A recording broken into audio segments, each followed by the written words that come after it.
하나님의 평화가 여러분과 함께 하기를 주의 이름으로 축복합니다. 우리 옆에 있는 분들과 안녕하세요. 반갑습니다. 인사 나누시겠습니다. 예수님을 사랑하고 성령의 인도함을 따라간 성도의 인생에는 하나님이 일하신 흔적, 하나님의 사랑을 받은 흔적이 남습니다. 각 사람의 처지와 환경에 따라서 하나님은 다양한 방법으로 성도를 사랑해 주시고 동행한 흔적이 있습니다. 그래서 우리 온 교회는 나의 하나님 나의 노래라는 간증 프로그램을 통해서 성도들이 일상에서 경험한 하나님 체험에 대해서 나누는 시간을 갖습니다. 서로의 삶 속에 역사한 하나님 이야기를 들으면서 하나님은 저렇게 역사하시는구나, 하나님께 영광을 올려드리고 또 내 곁에 있는 성도들의 부르심과 또 순종한 삶의 이야기를 들으면서 저렇게 살아가는구나, 우리는 도전을 받고 신앙적 교훈을 나누는 기회로 삼고자 합니다.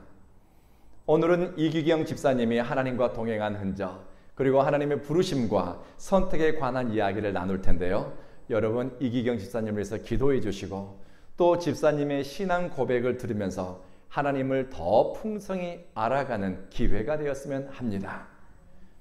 간증에 앞서 요한복음 8장을 중심으로 진리와 나라는 제목으로 말씀을 전하겠습니다.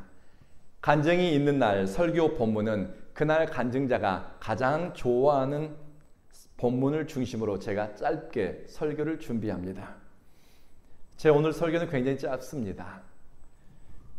요한복음 18장에 보면 예수님이 병사들에게 체포되어 재판을 받기 위해 빌라도에게 끌려갔습니다. 이미 예수님은 대제사장들과 종교인들에게 험악한 일을 많이 당했습니다. 예수님을 만난 빌라도가 주님께 이런 질문을 합니다. 진리가 무엇이냐? 진리가 무엇이냐? 이 대답이 너무나 궁금한데 예수님은 뭐라고 대답하셨을까 너무 궁금한데 주님의 대답이 성경에 기록되었을까요? 기록되지 않았을까요? 안타깝게도 기록되어 있지 않습니다. 성경에는 예수님이 뭐라고 빌라도에게 답변을 했는지 그 답이 기록되어 있지 않습니다. 그러나 요한복음을 꼼꼼히 읽어보면 우리는 예수님이 말씀한 진리가 무엇인지를 알 수 있습니다. 진리는 몇 마디로 정의되는 선문답이 아닙니다. 진리는 삶에 관한 것이기 때문에 무척 실제적입니다. 진리를 따라가면 사람과 하나님에 대한 인식이 바르고 참된 삶을 살아가게 됩니다. 진리에 밝아지면 밝아질수록 어떻게 살아가야 될지, 어떻게 선택해야 될지 인생길에 대한 통찰력이 생기게 됩니다. 진리라고 하는 단어가 가장 많이 언급된 복음서는 요한복음입니다. 그리고 요한복음에서 진리의 본질을 명확하게 밝히는 구절은 내가 곧 길이요 진리요 생명이라고 하는 주님의 말씀입니다. 진리는 예수님을 만날 때 깨닫게 됩니다. 예수와 함께 살 때 진리는 문자와 관념이 아니라 생명으로 내 삶으로 이어지게 됩니다. 예수를 따라가면 애매함이나 불확실한 예측이 아니라 가야 할 참 길을 발견하게 됩니다. 그러니 의문에서 자란 두려움에 사로잡히지 않습니다. 설사 두려움에 사로잡히더라도 벗어날 길을 찾게 됩니다.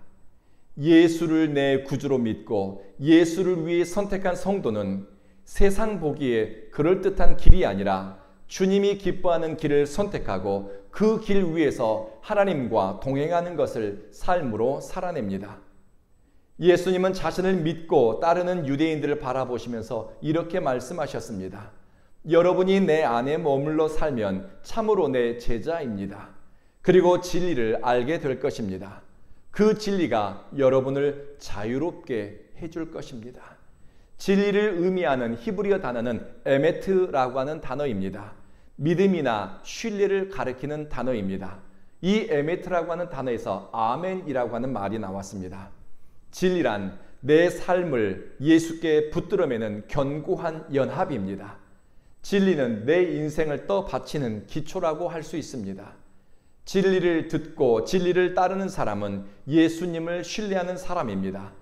인생의 기초를 예수로 삼은 사람입니다. 이들은 예수님의 말씀을 들으면서 생각의 변화가 오고 선택에 영향을 받습니다.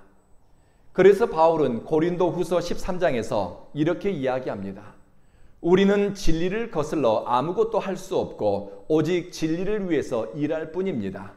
그리고 나는 나의 약한 것을 기뻐합니다.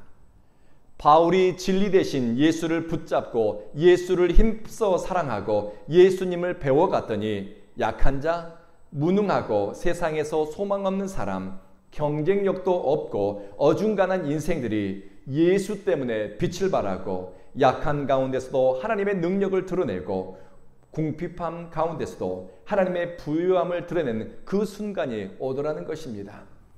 진리 안에 있는 사람, 예수를 만나고 누리고 예수께 붙들린 사람은 소망할 수 없는 가운데서도 바라고 기뻐할 일이 없는 상황에서도 즐거워하고 좌우로 에워싸이는 것 같은 기가 막힌 상황에서도 자유를 경험합니다. 현대인의 인생이 왜 그렇게 곤고하고 중심이 흔들리는가? 붙잡아주는 견고한 반석이 없기 때문입니다. 아버지도 어머니도 흔들리고 아들과 딸도 모두가 시류에 따라서 흔들리고 요동하고 있습니다.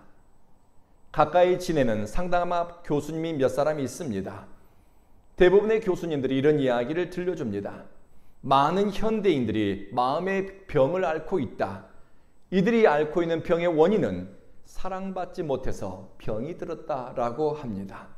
사랑받지 못한 심령에 쓴뿌리가 자라납니다. 아버지, 어머니의 사랑을 정상적인 방법으로 받지 못하고 남편과 아내의 사랑의 소통이 정상적인 방법으로 소통되지 않으니 사람들 속에서는 가시가 자라고 엉겅퀴가 삐쭉빼쭉 자라나기 시작합니다. 그러니 사람을 만날수록 다가갈수록 아프게 하고 다치게 합니다. 사랑을 받는 법도 서투르고 사랑을 주는 법도 익숙하지가 않은 겁니다. 사랑받지 못해 심령이 병든 사람이 예수님의 죽어주는 사랑을 체험하고 또 그 사랑에 응답하면서 병든 영혼이 회복되게 됩니다. 죽은 심령이 살아나고 가시밭 같은 마음이 옥토밭이 되고 돌짝밭이 열매 맺는 밭으로 변화가 됩니다. 저는 이 예수님을 믿고 신뢰하고 사랑합니다. 제 주변에는 예수를 만나 이런 놀라운 변화를 경험한 사람들이 허다하게 있습니다. 바로 여러분이 예수를 만나 인생이 변화되고 예수와 함께 동행하면서 여러분의 삶이 크고 놀라운 은총으로 깊이 들어가게 된 것을 경험한 사람들입니다. 예수를 만나 변화된 사람, 병든 심령이 회복된 사람, 그곳에 기쁨이 있고 평화가 있고 자유가 있습니다. 우리 주님은 말씀하셨습니다. 진리를 알거라. 진리가 너희를 자유롭게 할 것이다.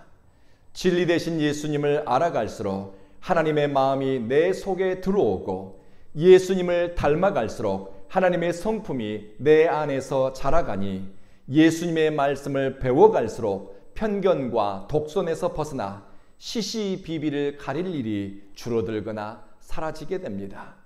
예수 안에서 참 행복자의 비결을 찾는 것입니다.